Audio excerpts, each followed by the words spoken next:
नमस्कार, म नवीन Kumar Yadav, Rudransh police academy Janakpur धामको प्रिन्सिपल। तपाईहरुले हाम्रो रुद्रांश पुलिस एकाडेमीद्वारा सञ्चालित अन्तर्वार्ताको एक दिवसीय कार्यक्रममा तपाईहरु कसरी नेपाली सेनाको अन्तर्वार्ता कटाउन सकिन्छ भन्ने कुराहरु विस्तृत रूपमा जानकारी पाउन सक्नुहुन्छ। यसमा कसरी हामी बोल्ने, के कुरा बोल्ने, कति बोल्ने र कस्ता सम्भावित प्रश्नहरु सोध्छ भन्ने कुराहरु हामी यसमा व्याख्या गरेको छौं। सर्वप्रथम अन्तर्वार्ता दिन जाँदाखेरि कस्तो पोशाक लगाउने, अब नेपाल सरकारले केही मापदण्ड अनुसारका पोशाकहरु भन्नुभएको छ कि सेतो सर्ट र कालो प्यान्ट, त्यसपछि कालो बेल्ट र कालो जुत्ता। तपाईले कालो जुत्ताको साथमा कालो मोजा पनि लगाउन सक्नुहुन्छ। साथै कालो ढाका टोपी लगाउनु पर्ने हुन्छ। तपाईले ख्याल गर्नुहोला, ड्रेस सादा होस्, यसमा कुनै प्रकारको चिन्ह, संकेत या भद्दा जस्तो नदेखियोस्। केटाको हकमा तपाईले कपाल सानो काटेको हुनुपर्छ र नङ भने अनिवार्य रूपमा काटेको हुनुपर्छ। भने तपाई केटी हुनुहुन्छ र तपाईले शर्ट प्यान्ट लाउन अलि सजिलो लाग्दैन भने तपाई शर्ट प्यान्टको सट्टा तपाई कुर्ता सुरुवाल पनि लगाउन सक्नुहुन्छ। र केटीले पनि ख्याल गर्नुहोला, तपाईको नङ पालिस, मेहन्दी जस्ता कुराहरुको प्रयोग नगर्नुहोला।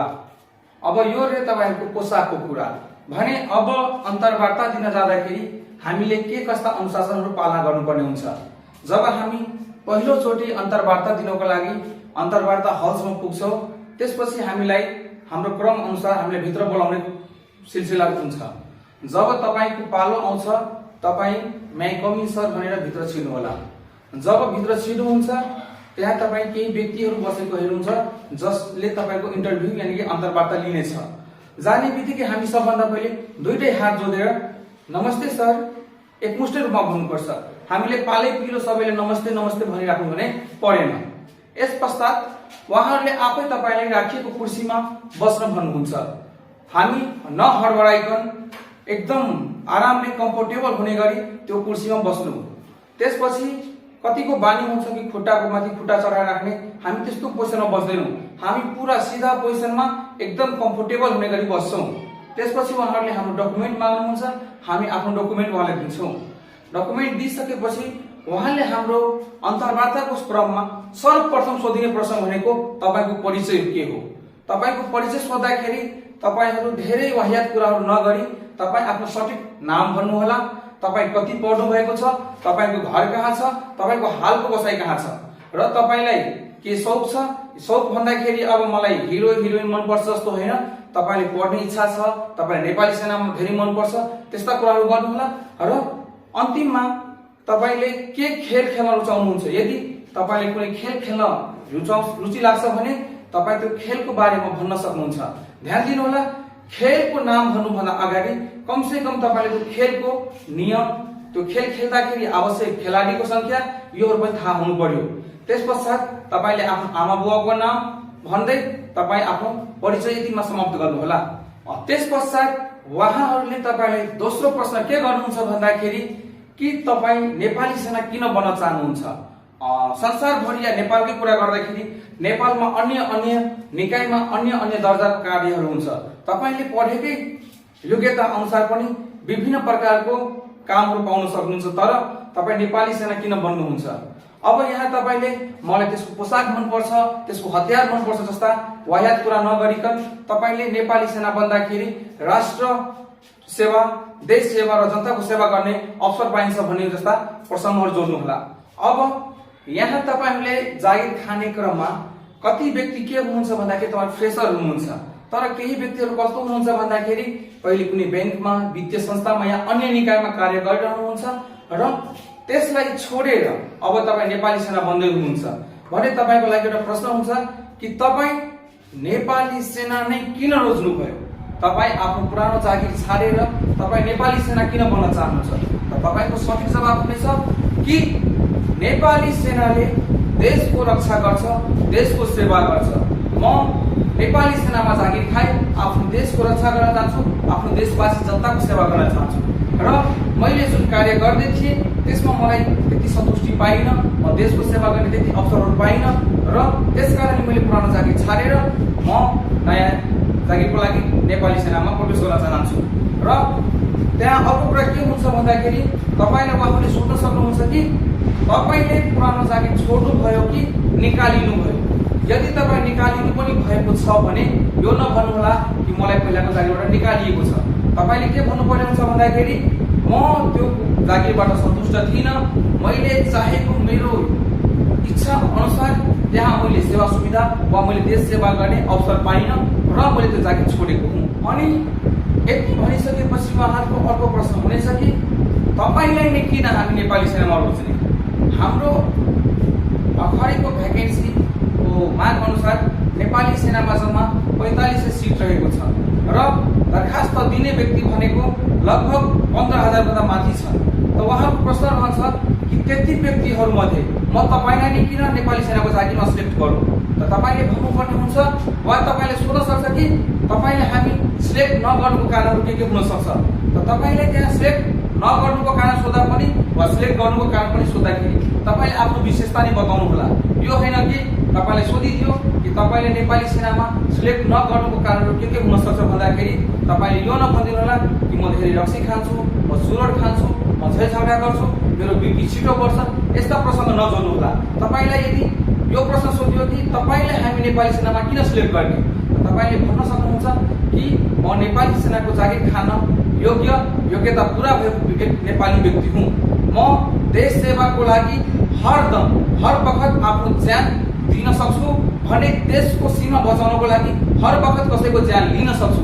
यदि उक्त व्यक्ति नेपालको विरोधमा केही कार्य गर्दैछ भने चाहे त्यो मेरो बाउ नै होस्, चाहे त्यो मेरो शत्रु नै होस्, त्यो व्यक्तिलाई म मेरो ज्यान कुर्बानी वा ज्यान लिएर म आफ्नो देशको सीमा बचाउन सक्छु।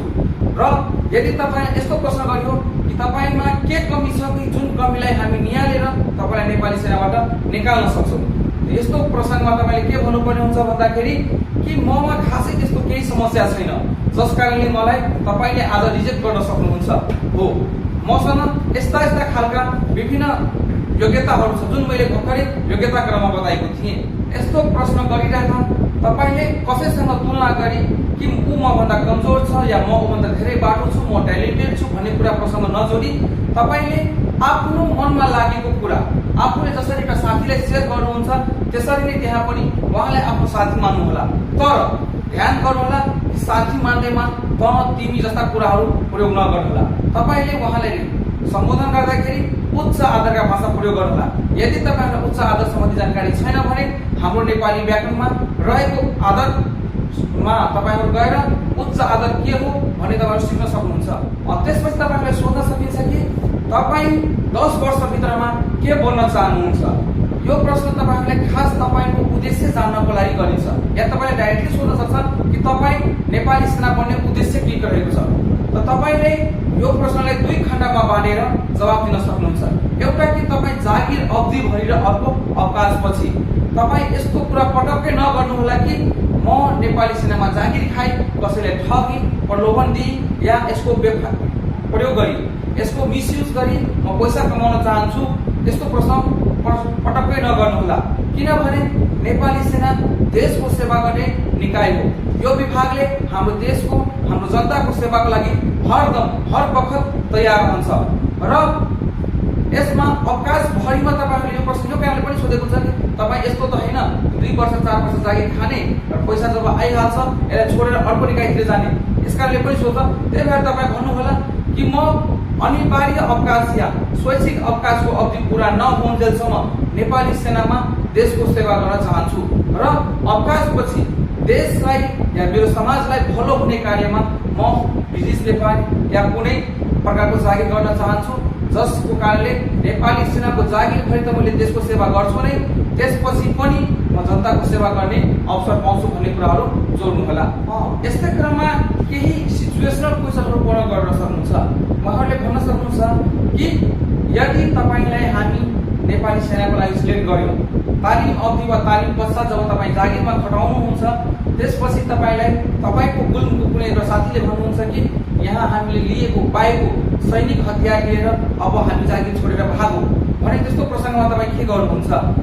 तपाईँको जवाब हुनेछ कि म उक्त साथीलाई सम्झाउने प्रयास गर्छु कि नेपाली सेनाको कुनै पनि हतियार मात्र होइन, कुनै पनि सामान लिएर भाग्नु भनेको गैर कानुनी हो र हामी यस्तो गर्छौँ भने भोलिको दिनमा सम्मानपूर्वक आफ्नो समाजमा बस्न सक्दैनौँ। हामीलाई हुन सक्छ नेपाली सेनाको नियम अनुसार हामीले के सजाय दिन सकिन्छ हो, र यदि पनि उहाँले मान्नु भएन भने म यसको विरोध गर्छु र म तपाईँको साथ दिने छैन भनेर उहाँले आश्वासन दिँदै यदि सक्नुहुन्छ भने आफ्नो ठुलो पदको व्यक्तिलाई जानकारी गराउँछु भन्ने यस्तो प्रश्नको जवाब दिनुहोला। उहाँहरूले सोध्ने अर्को हाम्रो प्रश्न रहेको हुन सक्छ कि नेपाली सेनाको आदर्श वाक्य के हो। अब आदर्श वाक्यलाई सोद्धाखेरि उहाँले यस्तो पनि सोध्न सक्नुहुन्छ कि नेपाली सेनाको मोटो के हो। यसमा हाम्रो जवाब रहनेछ कि कायर हुनुभन्दा मर्नु बेस हो। नेपाली सेनाको मोटो अथवा आदर्श वाक्य के रहेको छ भन्दाखेरि कि कायर भएर मर्नुभन्दा वा कायर भएर बाँच्नुभन्दा मर्नु बेस भन्ने नेपाली सेनाको आदर्श वाक्य रहेको छ। अर्को प्रश्न रहन सक्छ कि नेपाली सेनाको सर्वोच्च कमान्डर को रहेको छ। अब यो प्रश्नको जवाब हाम्रो रहन्छ कि जो हाम्रो नेपालको राष्ट्रपति यानि कि अहिलेको राष्ट्रपति हाम्रो रामचन्द्र पौडेलजी हुनुहुन्छ, त हाम्रो जवाब रहनेछ रामचन्द्र पौडेल।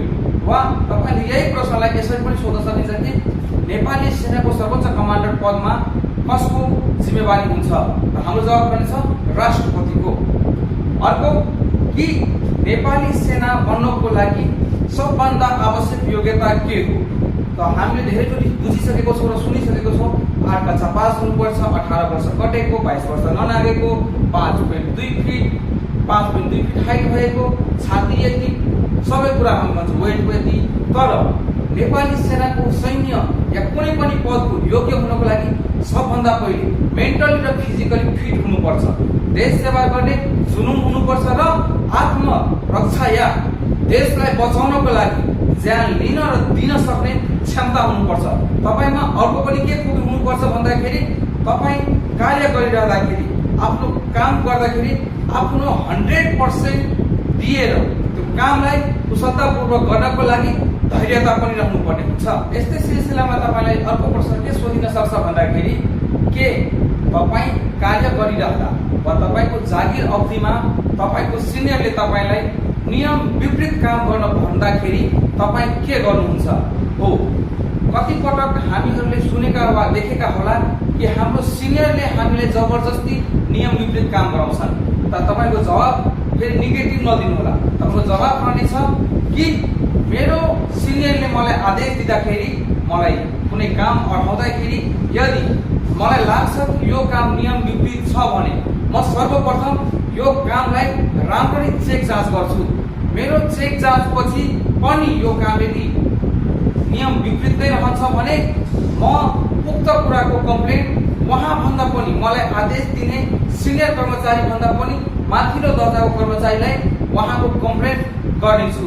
हाम्रो अर्को प्रश्न रहन सक्छ कि तपाईँ आफूलाई फिट राख्नको लागि, तपाईँ आफूलाई शारीरिक तन्दुरुस्त राख्नको लागि के गर्नुहुन्छ, त तपाईँको जवाब दिन सक्नुहुन्छ तपाईँले मनपर्ने खेल, म यो खेल खेलेर आफूलाई शारीरिक तन्दुरुस्त राख्छु, या बिहान जगिङ गरेर, र साथै भन्न सक्नुहुन्छ म 10 मिनट 20 मिनट या आधा घण्टासम्म मेडिटेसन गर्ने गरेको छु, यसरी म आफूलाई फिट राख्दछु। उहाँहरूले अर्को प्रश्नको रूपमा तपाईँले सोध्न सक्नुहुन्छ कि के तपाईँलाई थाहा छ नेपाली सेनाको कार्य के हो, कार्यक्षेत्रमा के कस्ता समस्याहरू आउने गर्छन्। तपाईँले एकदम शान्त भएर जवाब दिनुपर्ने हुन्छ, हजुर मलाई नेपाली सेनाको सम्पूर्ण कार्यक्षेत्रको बारेमा जानकारी छ। नेपाली सेनाको जागिर गरिरहँदा कुनै बखत यस्तो पनि आउँछ कि ज्यानको खतरा या जुन ठाउँमा काम गरिरहन्छु त्यहाँ केही यस्तो समय, यस्तो सिचुएसनहरू हुन्छ कि मेरो ज्यान जान सक्छ हो। यसपछि उहाँले सोध्नुहुन्छ कि के तपाईँले यो थाहा हुँदा हुँदै पनि किन जागिर गर्नुहुन्छ, त तपाईँहरूको जवाब हुनेछ कि सर्वप्रथम कि म कायर होइन। किन हाम्रो नेपाली सेनाको आदर्श वाक्य थियो कि कायर हुनुभन्दा मर्नु बेस। त्यसैले हामीहरू जवाब रहन्छ कि सर्वप्रथम त म कायर छुइनँ र नेपाली सेनामा जागिर गर्दाखेरि यदि जस्तो सुकै समस्या आए, चाहे मेरो ज्यान जाने समस्या होस् या मलाई अङ्गभङ्ग हुने समस्या आओस्, म मेरो देश सेवा गर्ने क्रममा आफ्नो ज्यान दिन पनि सक्छु र देश बचाउनको लागि कसैको ज्यान लिनु मात्रै होइन, ज्यान दिनु सबैभन्दा ठुलो कुरो हो। र हामीले एकदम धैर्यतापूर्वकले यही जवाब दिन्छौँ कि मलाई सम्पूर्ण समस्याको बारेमा त सर थाहा छैन, तर मैले जाने अनुसार जुनसुकै समस्या आए पनि म मेरो पदबाट भाग्ने छैन, म मेरो कर्तव्यबाट भाग्ने छैन। म हरेक समस्यालाई झेलेर र म त्यही भएर म बुझी म यहाँ आएको छु। म नेपाली सेनामा जागिर खाई आफ्नो देश र आफ्नो समाजको विकास गर्नको लागि योगदान दिनेछु। उहाँहरूले अर्को प्रश्नको रूपमा हामीले सोध्न सक्नुहुन्छ कि तपाईँ एक्लै काम गर्न रुचाउनुहुन्छ कि टिममा काम गर्न रुचाउनुहुन्छ?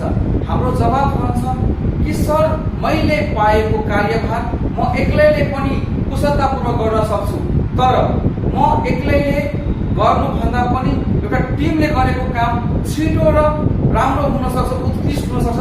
त्यसैले यदि आवश्यकता पर्यो भने म एक्लैले पनि काम गर्नेछु। यदि मसँग टिम उपस्थित रहनेछ भने म टिममा कार्य गर्न अलि रुचाउँछु।